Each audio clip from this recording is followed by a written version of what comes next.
Here's something that I've always said. If your beliefs make you a violent person and represent you as a very wild, erratic person, that's a representation of you and your belief. So why would I want to believe in that? If you are not even open to receiving what another person has to say because of your belief, then you don't have much of a belief at all. At least not a belief that other people are willing to follow.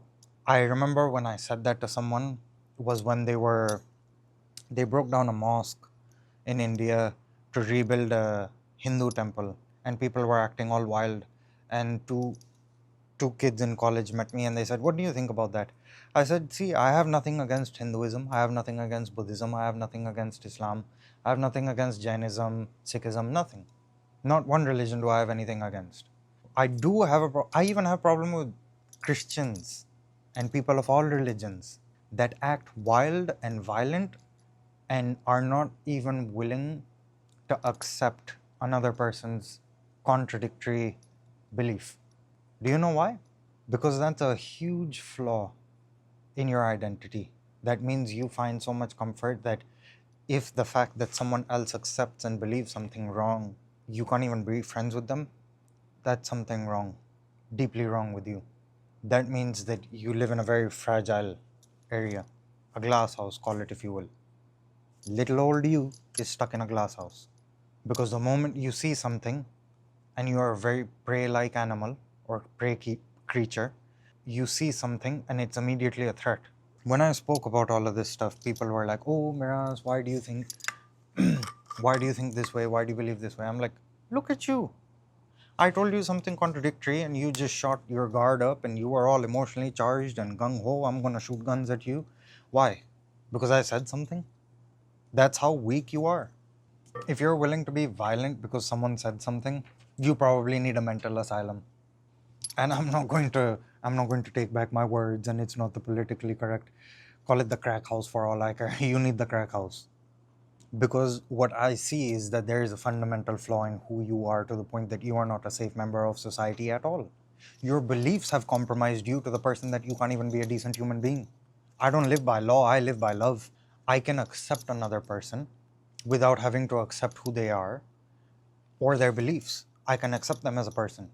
I did that with a lot of people. I've done that with a lot of people. I still do that with a lot of people. I said this in another video and I heard it from a pastor too. Acceptance and agreement are two very different things. And the church doesn't like that. Most religions, most political beliefs don't like that.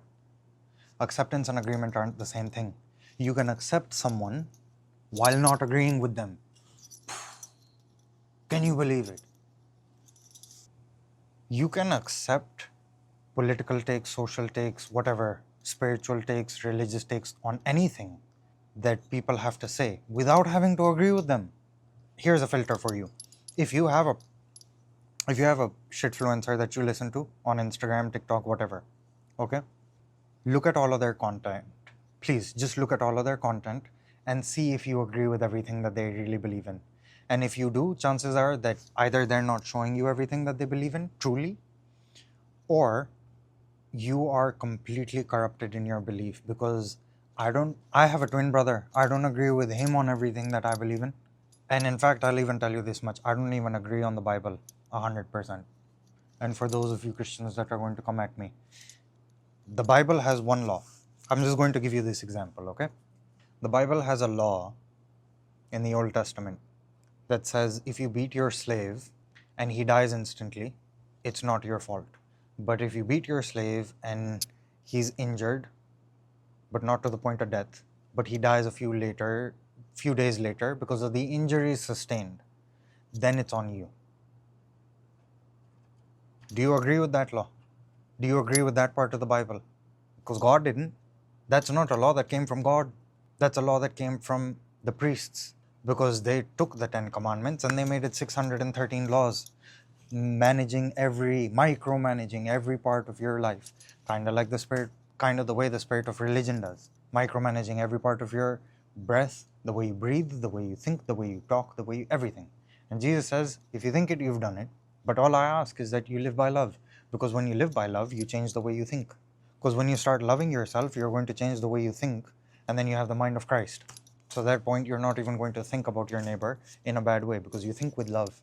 You think with a filter of love, which is, if I love them, am I actually going to think such heinous thoughts about them, such hideous thoughts about them?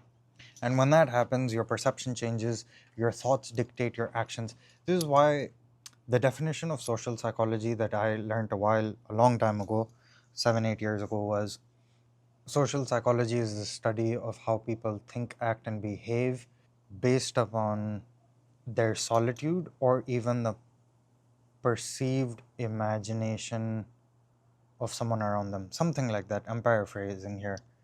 But it was like even the company that you think you have. Sometimes when you're thinking on your own, you don't even realize you're thinking as if you are the first person and the second person right next to you. That's why some people, when they talk to themselves, it's kind of like they have an audience with themselves. So the perceived imaginary presence of a person, basically. It's interesting. Why? This is all coming back down to love. Just give me a minute. When it comes to love, here's something that I'll say. When it comes to love, it's interesting to see something. And I'm sure you'll be interested in seeing it too. It was because of love that Jesus had spiritual authority that the teachers of the law never could comprehend. And in fact, it intimidated them because they realized the law had no love in it. Because they had twisted the law time and time again to the point that there was no love in it. And that's where the mistranslation of the Bible to be deceitful above all ways comes in. Your heart is not deceitful above all ways. Why? Because if I can convince you that your heart's deceitful, you are going to second guess even your own redemption, your own salvation. You're going to live in shame and guilt all the way through, to the point that you feel so pathetic about yourself that you are going to distance yourself from God. See, from the beginning of the book, when the fall of Adam and Eve happens in the garden, God goes and looks for them. He's always been going towards people. It's the people that have been detracting themselves from God. It's the people that have been detracting themselves from God, always. And when we can convince people that their heart is deceitful above all ways, they'll even second guess going to God, even though that's exactly what He wants for us to do. Because He has a boundary. Imagine an invisible boundary line that exists because you think that your heart is deceitful. God can't cross that boundary line until you invite Him in, or unless you cross that boundary line and erase it completely.